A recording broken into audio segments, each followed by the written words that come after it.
Alright, today I'm going to go ahead and give you a system overview or review of the Sony PSP 3000. This is the third revision of the PSP series that Sony has released. The first one being the PSP 1000, which on the back here where the battery slot or battery cover and over here they were raised, kind of a bump over the battery slot, and over here the 2000 was slimmed down much as this one is. It weighed far less, used a different battery. All in all, it was a better system. And then here's the PSP 3000. Not much of a difference between the PSP 2000 except that right here there is a actual mic, so you could do Skype calls, stuff like that. Sony said it was going to implement that into future games, but I haven't seen it yet. The buttons feel a little bit more responsive. The stick is definitely more responsive. The what used to be home button is now replaced with a PS button. So I guess they're trying to be more like the PS3 controllers. It comes standard in the glossy black finish, which is a fingerprint magnet, by the way. I've got it in the silver finish, which is more of a textured feel to it. Another little minor change on the back.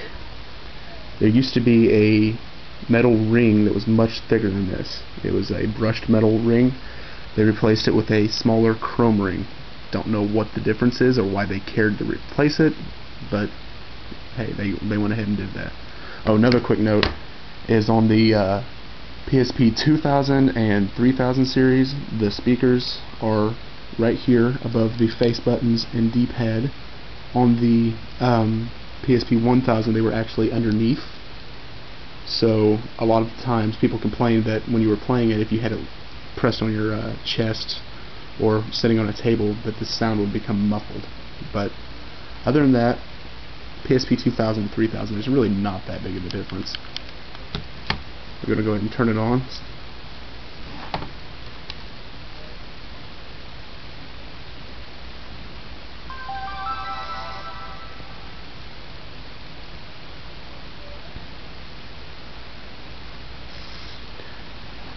Alright, when you turn on the PSP, it resembles Sony's PS3 actually quite a bit. Has what they call the XMB, or cross media bar. It's how you navigate everything. Games for this system are done on what's called a UMD, or Universal Media Disc. You open up your little slot here. By the way, I think this is the worst media for a game ever.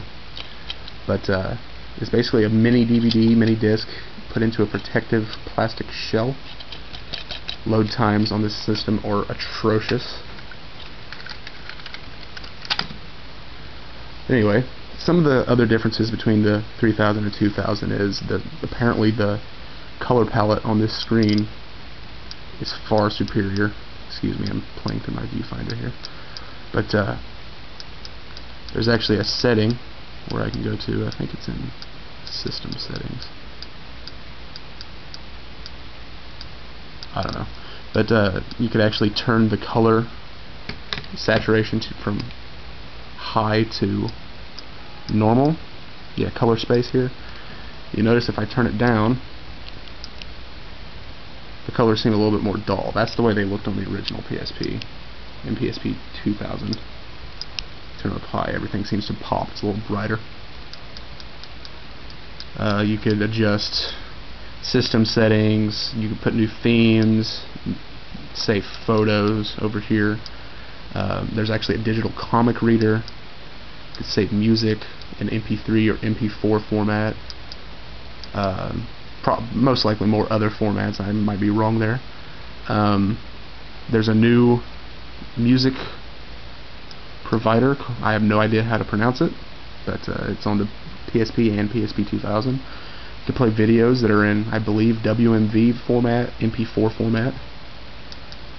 Of course, your games can either be downloaded and saved to your memory stick, or played through a UMD, I highly suggest getting the games downloaded. It has a very crude web browser, and it lets you get on the PlayStation Network basically just to download games, demos, that kind of thing. Let's go ahead and play a game just to show you what I mean about these horrible load times.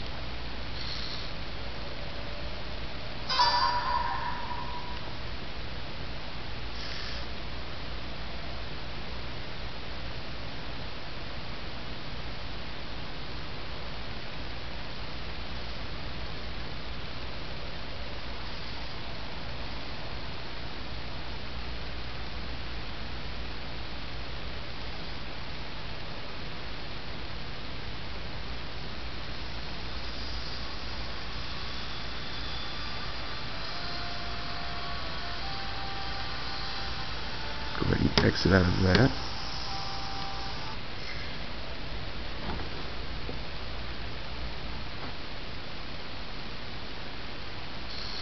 And this right here is probably my favorite part of the PSP. You can actually take your PS1 classic games that you've downloaded from the PlayStation Network and play them through your PSP.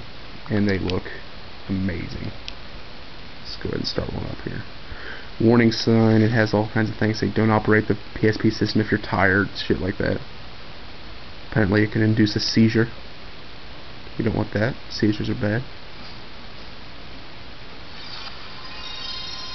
Alright, when you pop on a PS1 game, you could actually press your PS button, or home button. There's different settings you can mess around with. You can look at the manual, and there's the switch disc icon right there, controller settings. And what you're usually going to want to do is want to go to your screen settings and put it on full screen. PS1 games look much better like that. And again, there's just something with this system that loads horribly, because even the games off of your memory stick, it takes them forever to fucking load, longer than it did on the PS1 with the actual discs. We got a classic here. Got us some Final Fantasy IX.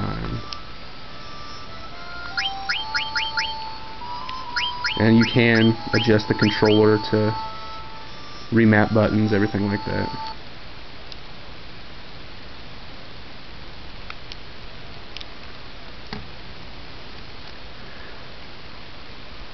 And the last little feature I'm going to touch on here is the power button here. It does have a hold setting at the bottom, but you could also just put the system in sleep mode.